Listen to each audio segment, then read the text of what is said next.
Hello to everyone, can you hear us? Welcome to another MBM stream. This time this stream is special as we count with the presence of Marc Blinder, CEO and contributor of AIKON and RID. Next to us we also have to Carlo, which is the CEO of NFT Battle Miners, and you have myself, Santiago Hermosa, in charge of marketing and partnership for MBM. How are you doing, guys? Welcome. Let's see the chat a little bit. Welcome everyone. Welcome Mark. Thank you for joining the AMA today, and we hope to learn a lot more about our idea, about AIKON overall, about you a little bit, about your background, and so on. Yeah, I'm looking forward to it. Really glad to be here. That's great. So just giving a little bit of background, AIKON is a blockchain solutions company. It is building across chain identity and wallet solutions in their network. So businesses like us, like MBM, doesn't have to. So I think that is great. And maybe we should go ahead with the questions. What do you think, Mark? Yeah, let's get into it. That's great. Okay, awesome.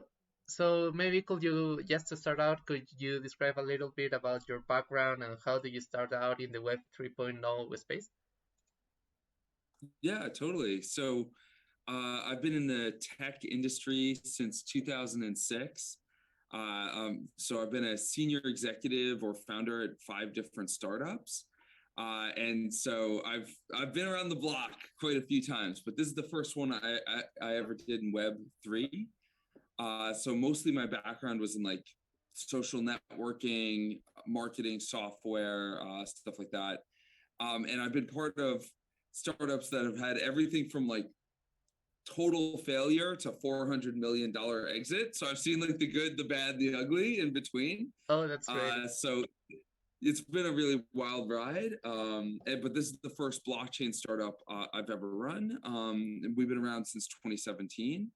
So it's been quite a journey through the first crypto winter, through the crazy hype of 2017, then the crypto winter, and then another hype, and now possibly another winter. Okay, that's great. And why did you decide to found AIKON? Out of all your experience here in the Web 3.0 space since 2017, when did AIKON ideas showed up, and how did you decide to solve or to address which problem? Yeah, well, I think a lot of that comes from my co-founders, right? I'm not the only founder. And I think what first got me into Web3 was a guy named Stefan Rover. Sadly, he's since passed away, but he was the original co-founder with me at the company. And he was like a true techno libertarian. And I'd known him for years, and he's like this encryption pioneer, kind of like math genius guy. And he rebuilt SSL in Germany when the US had export restrictions on strong encryption. So he was like giving encryption to the rest of the world when the US wouldn't let you do it. And that was always his belief about the internet should be free. People have a right to privacy. People have a right to determine their own destiny, which is obviously something I agree with politically. And when Ethereum came up, he loved it. That whole like code is law. And, we were friends. We weren't in business back then, but every time we would meet, he'd say, blockchain is the biggest thing. Like the DAO, even the DAO hack, that original DAO hack in 2016, he loved. He just loved the whole code is law. He talked me into it. And, we would sit and have coffee and have drinks and like try and think of what to do. And eventually we sort of came to this concept of trying to help bridge the old world of Web 2.0 to this new world of Web 3.0. And my one of my other co-founders, Trey, he's our CTO, and he was very much having worked through many startups himself, been a CTO many times, said, look, this login and authentication thing is one of the biggest problems you have in the space. It makes it impossible for the average person. They get scared of private keys. They get scared of seed phrases. They don't know what a MetaMask is. And so that's where we kind of collaboratively came to this concept of letting people use their Web 2.0 identities log in with Twitch, log in with Facebook, log in with Twitter, but get onto a blockchain like Wax or Ethereum or, whatever. That's great. Maybe if we could provide a little bit of background to the users about the DAO you talk about, like how did Ethereum and Ethereum Classic came out? Because I think it is a pretty awesome story. Maybe you know it better than me, but what happened, guys, is that Yeah. first of all, we have Ethereum as we know it, and there was a huge DAO behind it, but some hackers stole around 200 million funds out of it from a DAO. And so people at Ethereum weren't like kind to it, so they just decided to vote on it, and then two blockchains out of it emerged: Ethereum Classic and Ethereum as we know it right now, just because of this hack. So that's a nice background of blockchain history. Yeah, yeah. And so like that the original DAO was essentially like a decentralized incubator venture fund, right? Like you could send in applications and they would fund your blockchain project. And so, yeah, at the time, it was considered this really important part of the ecosystem. And when it got hacked and all the money got stolen, or all the ETH got stolen, really, there was a decision to roll that back. And at the same time, there was a decision to say, we're never going to do this again. Right. And so the Ethereum Classic people were the like true maximalists who were like, hey, this is it happened. We should let the theft happen and we're never going to go back. And then, but, Vitalik obviously has a ton of credibility in the Ethereum space and people believe in his good judgment. And so the idea of like, okay, just this once, because it's so important, it's so much ETH, we're going to do it, but we're never going to do it again. And that's kind of what they've stuck to since then. That's right. I But love yeah, that story. Stefan loved it because the idea that the code is law was, he thought the right answer for the future. Because, as a German, he'd grown up with the Berlin Wall right there, dividing these two, East and West Germany, right? And the monstrous history of like the East German government, the Stasi, also obviously the older German history of, the Nazis. Like he knew that governments, while they can sometimes be a force for good, can also really be a force for evil in the world. And he thought if you gave people code, they could look at it and there's no way to wiggle out of it, right? Like whatever it says is what it says. And so that would give people the freedom to choose the law, like the blockchains they wanted to participate in and the laws they wanted to follow came with that, right? Like you can look at the code of Ethereum and like, there it is. You don't like it, go to Bitcoin, go to Wax, right? Yes. And some people go to Wax because it's much cheaper, it's faster, it's easier to use, right? So like for those reasons, if you're a gamer, great, I'm gonna go to Wax. But if you want to have a code base that never changes with 50,000 servers all over the world, then you got to be on Bitcoin. But blockchain gives that freedom to the people of the world in a way that I think someone growing up in that, separated Berlin could really understand. That's great, and I love it. Moreover, like, how did you get to know about MBM? Or was it us that approached it to you? Yeah, well, no, actually, it was one of the guys who works at AIKON named Keon found NBM because we have other Wax games that use ORID. And so we were looking around and he was like, this thing looks legit, right? I mean, the previews, the game art, the graphics, everything looks so cool. And so he was like, we got to go talk to these guys and kind of made it all happen for us. So we were super excited. And but yeah, he was the man who found you guys and got everyone internally like really stoked to work with you. That's great. It's really a pleasure working with the whole team. Keon is an amazing guy. Also James and so on. They are mostly in touch with us, but it's really a pleasure. So yeah, I love James is so like good-hearted. Yeah, right. It was like there to help all the time. Like, yeah, they're awesome guys to work with. This question is actually for Carlo, as I have some shy people DMing me with questions, and they are telling me like, okay, so you get to know about Icon, and how did you decided to go with them, to partner with them?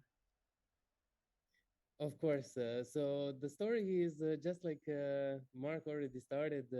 I was contacted by Kion actually, and we arranged meeting and we started talking about and learning because before that moment I haven't even heard about Icon. I haven't even heard about ORID, etc. But we were struggling for a long time with few issues, and the biggest of them is how to onboard users who don't know about Vax blockchain, who don't want to spend 10 different steps on 3 different websites to go to create the wallet somewhere else, to go to stake something somewhere else, to go to buy Vax somewhere else.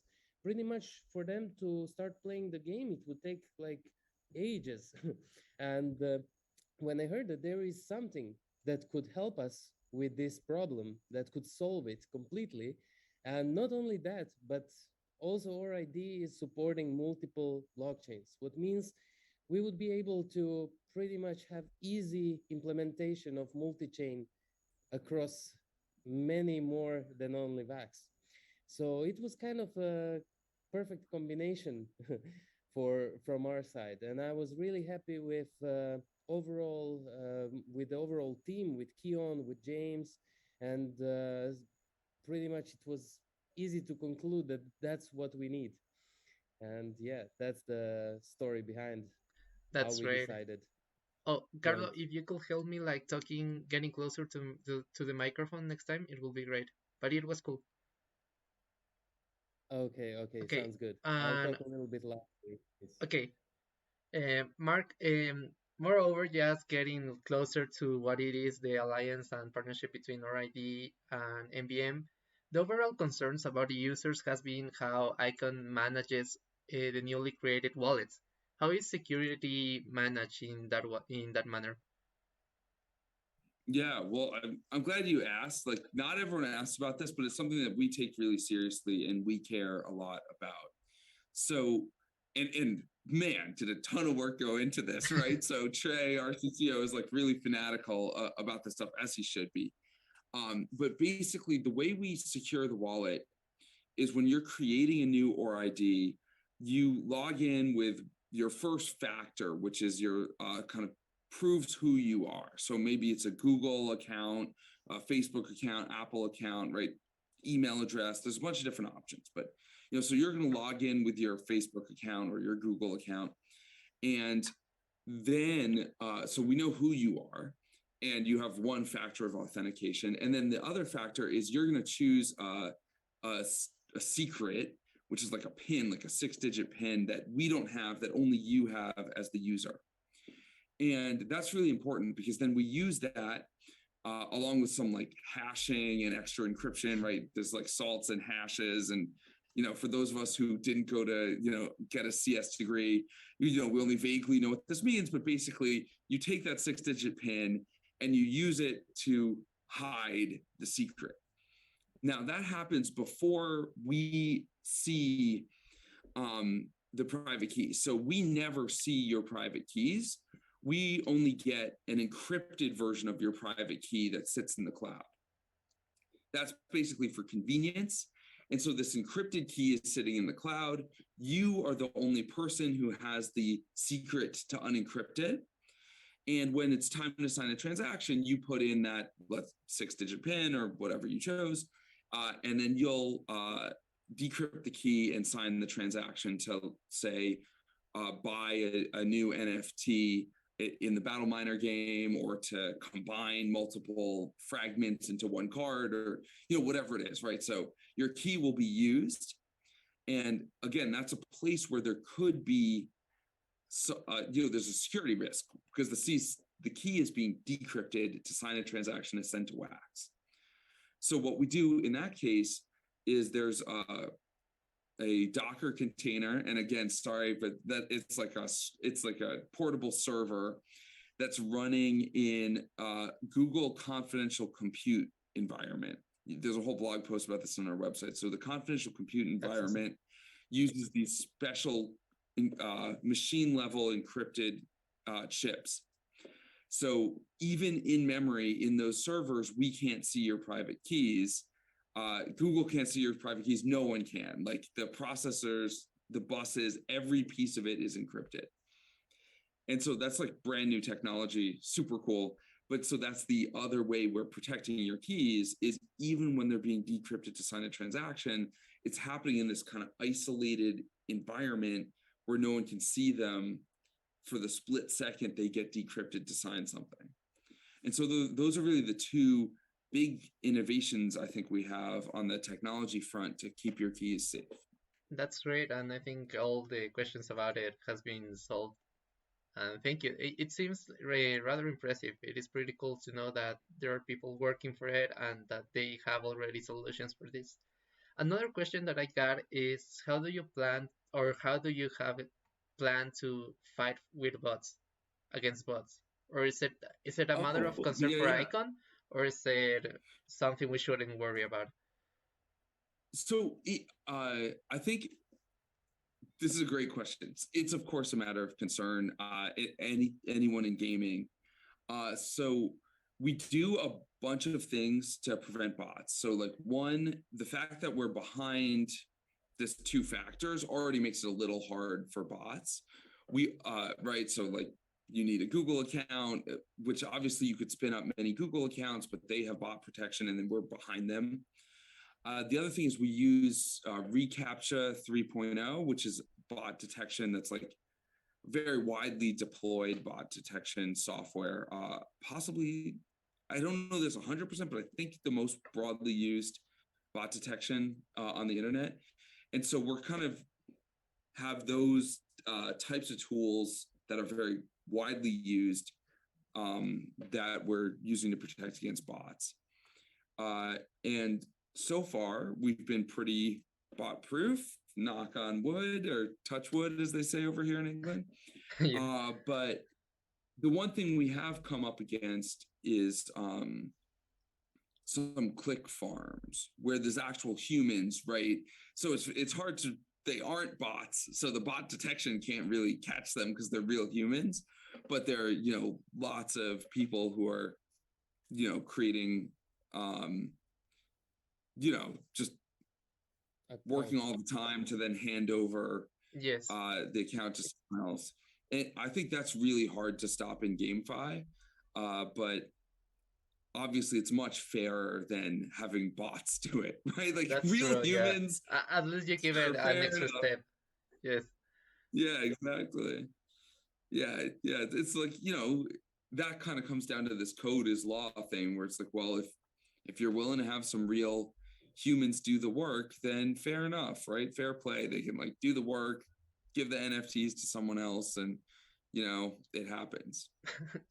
That's true. Let's give a raise to Mark. So Carlo, the next question is people are talking like since RID will be our platform to go through the 3D metaverse, if we already have a Wax wallet, will we have to get over it and create an RID account in order to pass our assets, or can we use our Wax wallet? You will be able to import your keys, or you will be able to continue using your Wax wallet. So there is no obligation for you to create a new account through RID. Okay, that's great. Yeah, and we love that, right? I mean, that's a big part of blockchain is that self-sovereignty, right? And so, our stance, and which we really aligned with NFT Battle Miners, is like your keys are your choice. That's not why I'm wearing this choice necklace today, but I'm sure you can all hear the American accent. But on the blockchain, your keys are, it's your choice. And yeah, if you want to use Wax, great. If you want to use RID, even better. That's great. The most important thing in regards to RID, what it will enable us is to look much further than very limited amount of users that are already in VAX space, for example.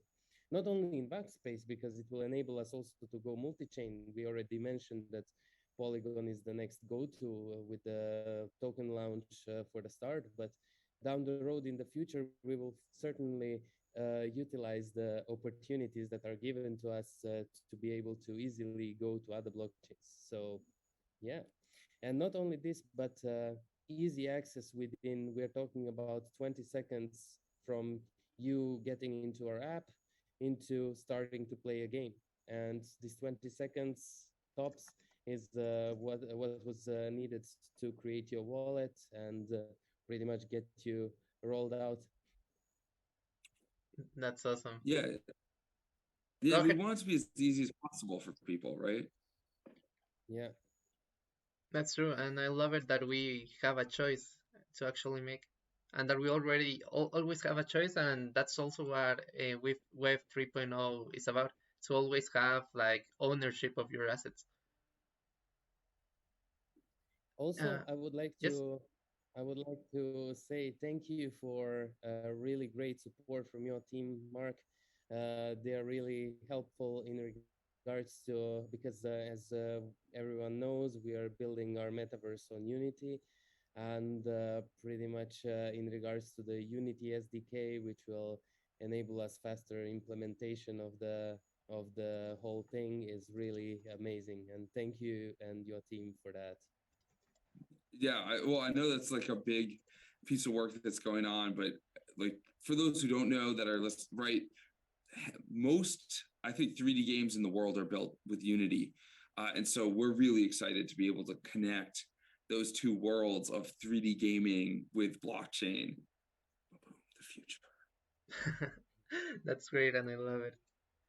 So, moreover, okay, this one is an interesting question. Like, how important do you think will blockchain be in the future? Well, I mean, this to me, right, like what we're talking about here is right, a play to earn game. That's super cool. I I think it's a great financial opportunity for people around the world, but also really fun for people, right? Yes. But I think when you look forward 10 years, our expectation is that basically every financial asset in the world is going to be tracked on a blockchain. Stocks, bonds, money, cryptocurrency, NFTs, title to your house. It's so much more secure. It's so much more transparent. It makes it harder to have corruption in the system. Obviously, still possible, but harder. And so I think regulators and governments will start to demand that financial transactions be on blockchains. So we really see in the next 10 years this huge shift more and more toward blockchain in gaming, in finance, in other verticals. And we want to make sure that happens in a self-sovereign and kind of ethical way, right? Where people own their keys, right? That might not happen. I used to be in the social media space, and there was a time when we used to tell people, oh, well, like Facebook is going to be great for democracy. People are going to be able to like talk directly to businesses, talk directly to leaders. Everyone's going to be communicating. But, you know, the way they built the algorithms, that's not how it turned out. The way they built the product, that's not how it turned out. And I think it's incumbent upon our industry to try and build the ethical structures we want into the architecture of our product, because we're in a world where code is law, right, as we talked about earlier. And so I was in the industry that made that mistake and didn't do it, and like we'll get to that later, like who cares. And we're not going to make that mistake again, I hope. And I think blockchain as an industry has a lot more true believers and a lot more emphasis on that than any past internet movement that I've seen. So I'm hopeful and optimistic about the future of blockchain being truly self-sovereign and fair and open. And what do you I think do. that we still need in order to jump into this mass adoption from governments, from institutions? Set time? Is there maybe more regulations? Maybe do you think that regulations from the government are good or bad for crypto? It's a great question, because I feel like you want a happy medium, right? When there's no regulation, you have things like, you know, Terra and Celsius that end up robbing normal people of billions of dollars all over the world. And when those people get robbed, everyone knows, all their friends know, the press slams everyone, right? And we all get tarred with the same brush, right? So we're all like, oh, now NFTs are a scam, like blockchain's a scam. There's people out there who say that, when in reality, it's just a couple projects, right, that have scammed people, not a lot of projects. And so I do think you need some regulation to show that there's enforcement against the really bad operators. And at the same time, you need enough freedom that innovation can still happen. So, yeah, I know that's probably not a totally satisfactory answer, but I think what you want is some basic guidelines and principles that people can follow that aren't too difficult to understand or too expensive to obey, right? And I hope regulators see that this is a transparent, fair system, right? So I think blockchains, on-chain stuff should have the least regulation because everyone can see the rules, everyone can see who's got the money, everything's transparent, right? Like that is the thing that to me needs the least rules. The thing that needs the most rules are off-chain centralized products like Celsius that are claiming the mantle of DeFi or decentralized finance, right? They're claiming to be this like on-chain DeFi thing. In reality, it's all off-chain. No one knows what's actually happening. And therefore, they should have a lot of regulation for what they're doing with leverage. And, probably no one wants to hear me talk about the 2008 financial crisis because this is a Twitch stream. But, I think we've seen how those kind of highly leveraged, centralized Wall Street players have blown up the global economy in the past. Yeah, and we don't want to let them do it again. that's very true. Oh, okay. We'll actually got some questions in chat. Thank you guys for asking. Remember that you can always ask questions and we can pick some of them. So Melon GC is asking, how fast is it to create like an RID account? And how has RID been performing similar to compared to other projects so far? No, Well, sorry for interruption. I think Melon is asking how was the performance of RID with other gaming projects so far? Okay. Yes, I got it incorrectly. So how has RID been performing with other games you have been helping out? Yeah, so really good. I mean, that's part of why we're so excited about NFT Battle Miners. So I would say the gaming industry vertical is the strongest, fastest growing part of the RID user base. Like we have basically everyone we deal with is either in finance or gaming. You probably hear me just from what I'm talking about. But yeah, the gaming is like has the fastest growth and like the most excitement. Gamers love new technology, right? NFTs are super cool in gaming. And so I think that's been like really awesome for us. And I'm trying to think what for a gamer, like Carlo was saying earlier, for an individual user, it might take 20 seconds to create your RID when you first download the game. But for a developer, if you're launching your own game, it may take a couple weeks to integrate the software. But we try and make it as easy as possible. And that's awesome. I do have one more question actually related to the topic before. I wanted to ask, what's your favorite blockchain? And which blockchain do you consider, let's say, best for gaming? Non-dependent on your favorite one, but which one do you consider as well best for gaming at this stage? Yeah, well, I mean, it's a great question. I do think, you guys chose well with Wax, right? I mean, Wax is basically 100% gaming and nothing else, right? So it's really friendly for gamers. There's millions of gamers who use it. So that's pretty awesome. It was exciting to hear you say that Polygon's next. I think that is a great one for games too, because it's fast and cheap. in terms of my personal favorite, it's the OR network, right? Because it's the one that we are like core contributors to. Here I am with the OR t-shirt on, but OR it's very narrowly focused. It's just for maintaining a decentralized identity store, like a decentralized public key registry, which again gets kind of technical, but I think, yeah, I am really inspired by lots of different blockchains. I mean, when you meet people in this space, they're working on so much cool stuff. It's really, I'm constantly impressed, right? Like I went to the Avalanche Summit in Barcelona. They're up to some amazing stuff at Avalanche. Like Avax is just killing it. And like we're going to be rolling out a bunch of support for them later this year. That's like huge new frontier for us.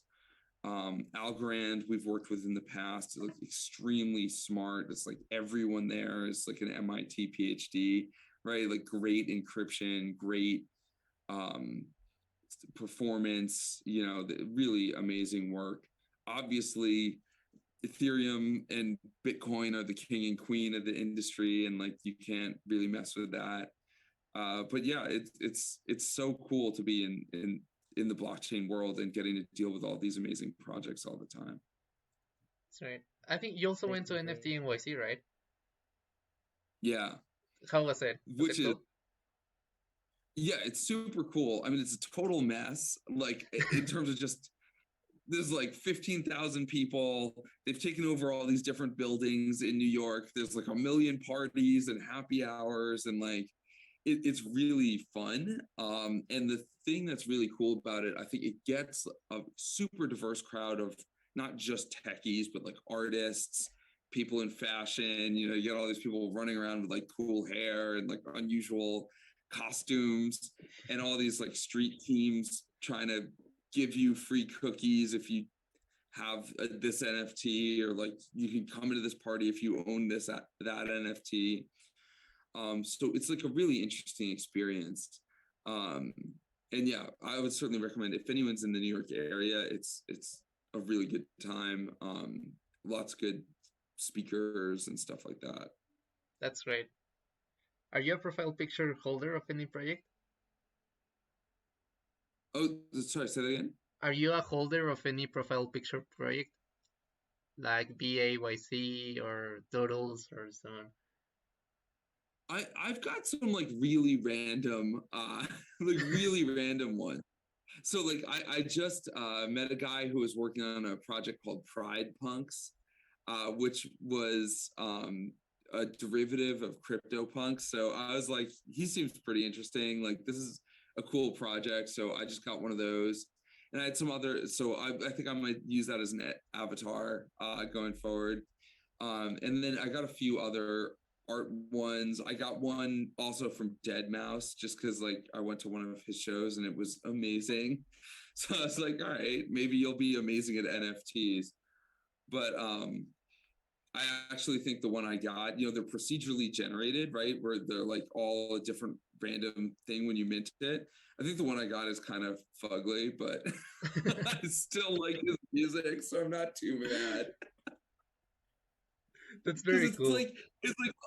It's like, oh, you should buy this, and then it's like a 3D model, so you could like wear it in game, right? You could like, the whole point is like you go into the metaverse and you could like wear this Deadmau5 face in the game, which I was like, oh, that sounds pretty cool. That sounds pretty badass. But then the one I minted was so ugly. I'm like, I don't know if I actually want to wear this in the game.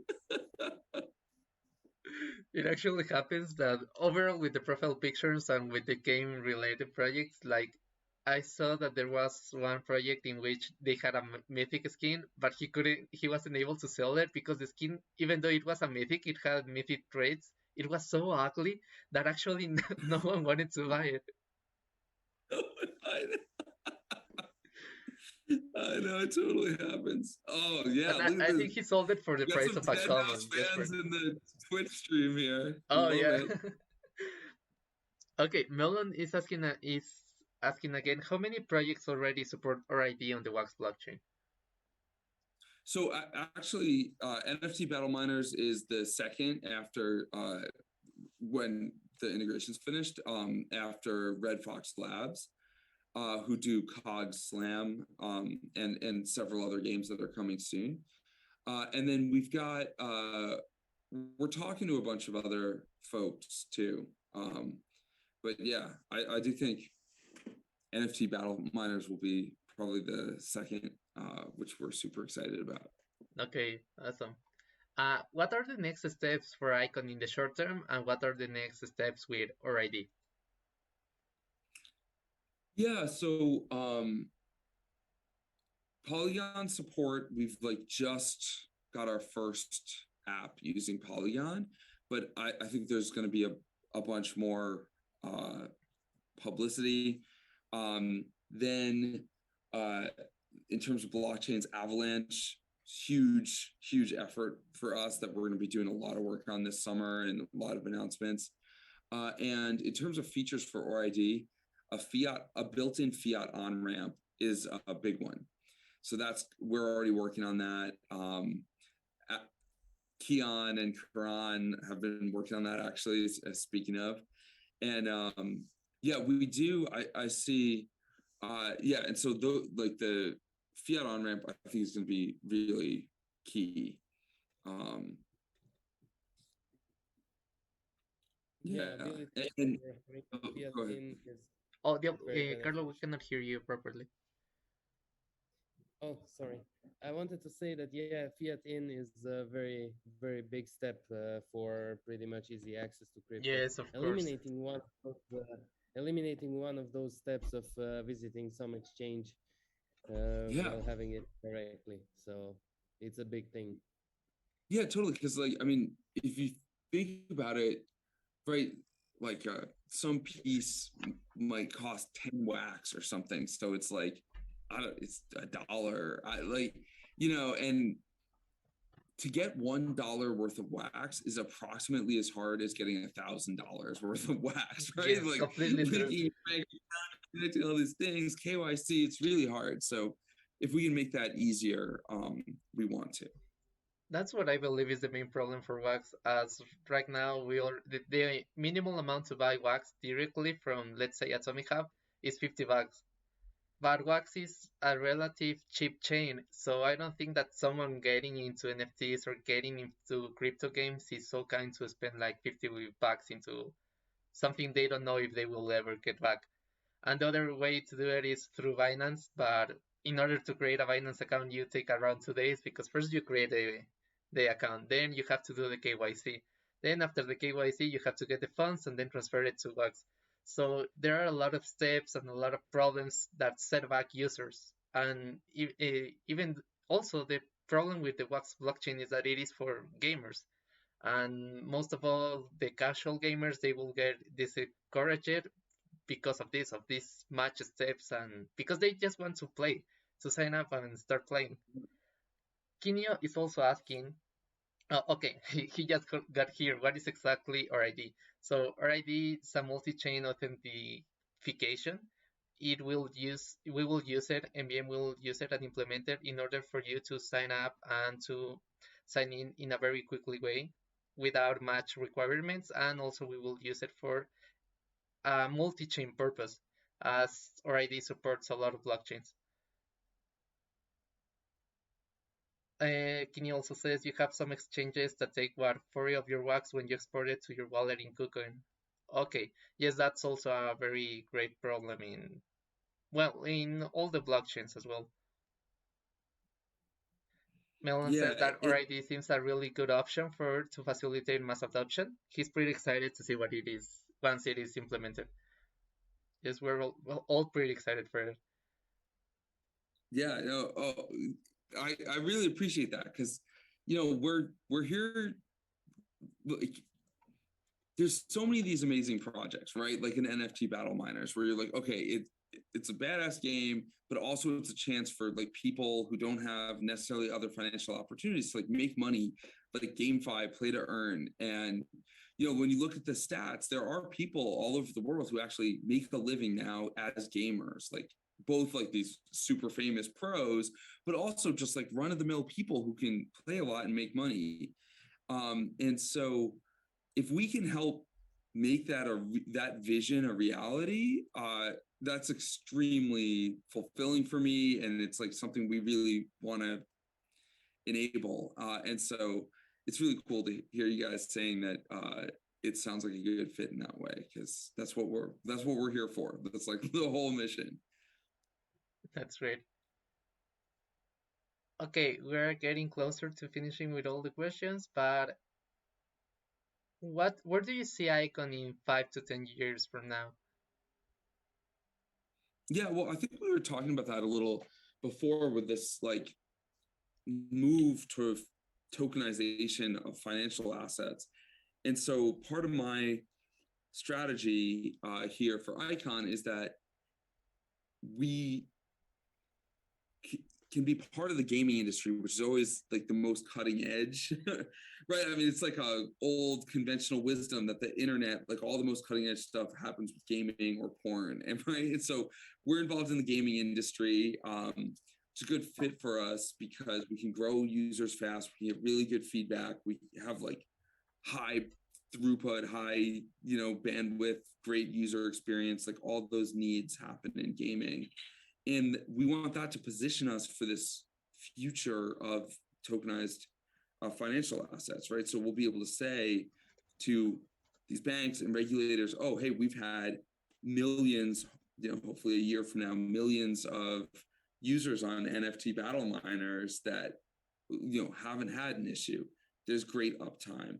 No, it's great security. And so if we can do it for these NFTs, which are worth this much money, we can do it for these, I don't know, car titles, or we can do it for these tokenized real estate offerings. And then, okay, now that we've done it for tokenized real estate, we can do it someday for stocks. And so that's where I think we want to grow with the that industry. Seems pretty cool and much complicated, isn't it?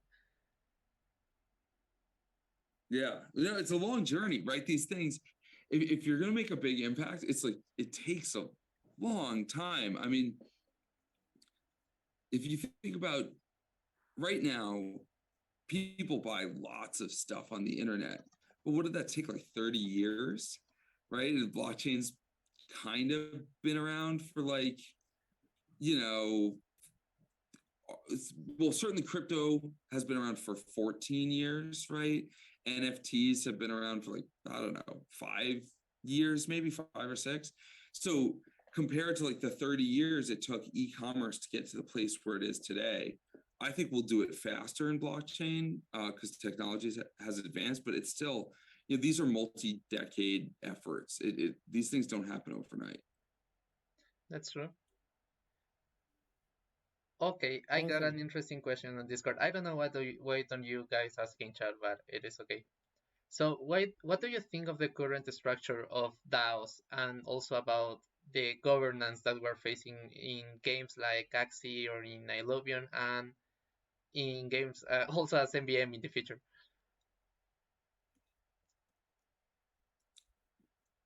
Carla, do you want to go first? Or do you want me to go first on this one? Sure, I can. So pretty much in regards to DAOs and so on, they are a perfect instrument for let's say non-official organizations. Let's say if you're not incorporating a company and if you want to get involved a lot of people, DAO is the solution to go because pretty much you're keeping your governance rights, you have your voting rights, you can easily organize your group, your DAO, you can easily participate, use it as a fund, use it as a guild, use it in so many different utilizations. And I believe that DAOs will stay down the road and even grow even more in popularity. That's from my point of view. Yeah, I mean, I think that's exactly right. With the Open Rights Exchange, right? There's a nonprofit foundation that kind of governs, like the Open Rights Foundation. But in the long run, we want to turn that into a DAO. Right now, it's sort of traditional nonprofit foundation, and we want to turn it into a DAO so it can be more participatory.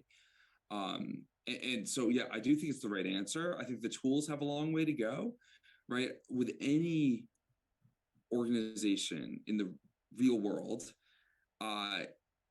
it's not totally flat, right? Like you need some kind of hierarchy or different departments or things like that. And so I think that's one of the things we'll see in the evolution of DAOs is that you'll have, like Carlo was saying, like you have all these people coming together to run a game or something like that. That's awesome. But you're going to have some people that are assigned to, I don't know, the in-game mechanics and game balance, and someone else who's assigned to like making sure the payroll happens on time. And it's not even about like who's the authority, but you just need people to do different jobs if you ever want to accomplish anything. People need to be good at something and be able to ignore something else. And so I think what we'll see with DAO tools over time is they'll evolve a bit more of that kind of specialization and, levels and departments and things like that. Oh, and what do you guys think of the current? Do you know what happened with Solen?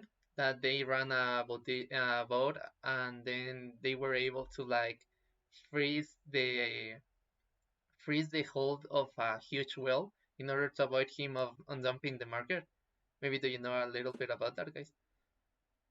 I did hear about that, and if I'm up to date, I think this vote was reversed after all. Yeah, it was reversed after 18 hours or so. But it was huge news at first because it was an unprecedented situation. Yes, this was quite interesting for me because I don't think that anyone should have a right to just, even though, we can't really call it take your money, but it is indeed someone is taking your wallet and telling you how to spend your money. And that's certainly not something in the direction that crypto blockchain and this technology and this rights of you having your money and being able to spend it however you wish, it's not in this way. It's quite against those basic rules, in my opinion. So it's kind of like a red flag for me. Yeah. What and I think sometimes people do, like, you got to be careful with this stuff, right? Because it's like once it goes on the blockchain, it's irreversible, right? So yeah, you definitely don't want to. It's one of the reasons we try and use like open standards and stuff that are already being used whenever possible, right? Because obviously some stuff is new and has to be coded, but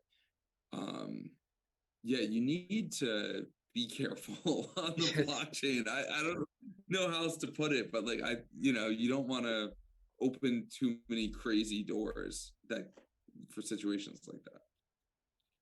That's true. I found it absurd in a way because I don't know, it was like 200 million. I don't remember the amount of funds, but it was over 100 million.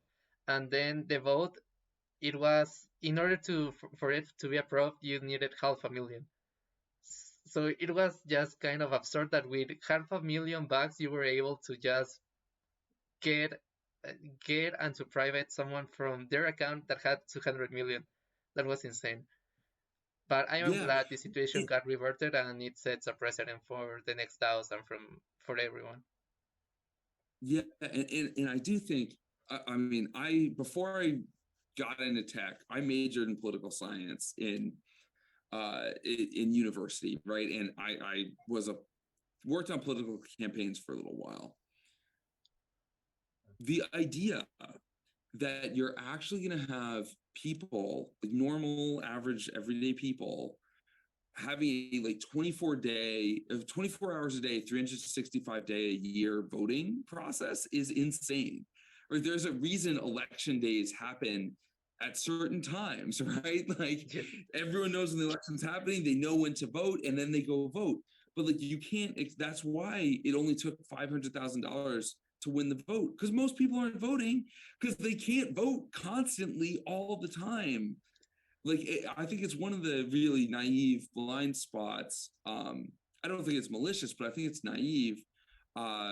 political perspective of a lot of blockchain projects. I think actually it'd be good to have a few more political scientists in the mix with some of these blockchains, because when you're worried about governance, these are problems that humans have been dealing with for thousands of years, right? You've had lots of different government structures, lots of different voting structures.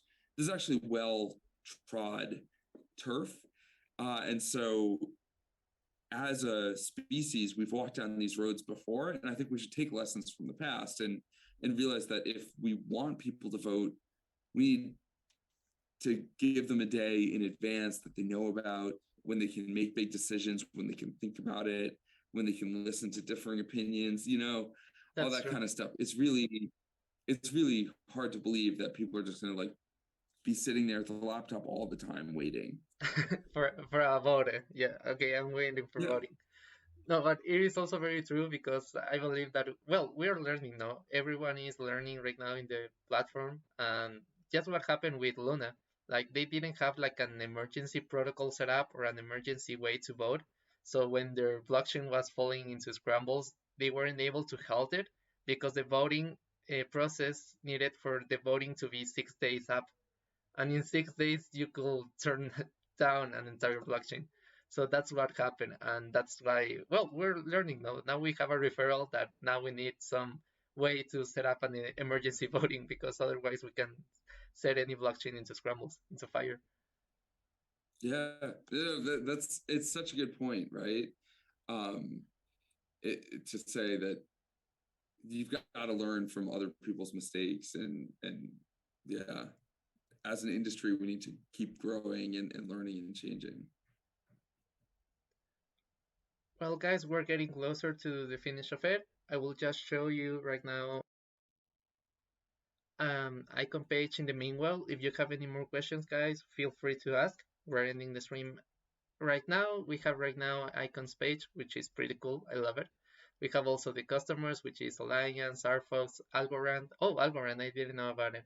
Meld, CoinCover, and I'm sure you have a lot more of customers right now. Yeah, well, thanks so much for having me. And yeah, we're on Twitter if anyone wants to reach out.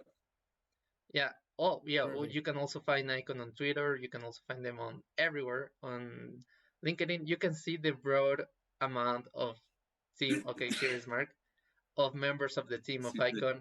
Everyone here is working for giving a solution to users. You also have a lot of advisors, which seem pretty interesting, and the founders right here. So, Mark, thank you very much for coming here. Thank you very much for being here, for answering all the questions. Carlo as well, thank you very much for answering all the questions and being here. So if you guys don't have any more questions, I think we will end the stream. Any last words, Mark and Carlo? I would like to thank Mark for coming to MBM, and I think we will have another AMA on Icon side in July. Awesome. By that time, we will have also probably stage 2. I mean, probably for sure, stage 2 metaverse, and we will also have the one more thing, and that's the birthday for our collection on Vax, the first anniversary. So it's quite a great combination. Yeah, thanks so much for having me, and like really excited to do it again sometime soon. Great, guys. Thank you very much. Thank you very much to the users. Thank you very much, guys, for being in chat around and for watching the stream. I guess we will see you next time. This is Carlo, this is Mark, and this is Santiago, and we'll see you next time. Goodbye.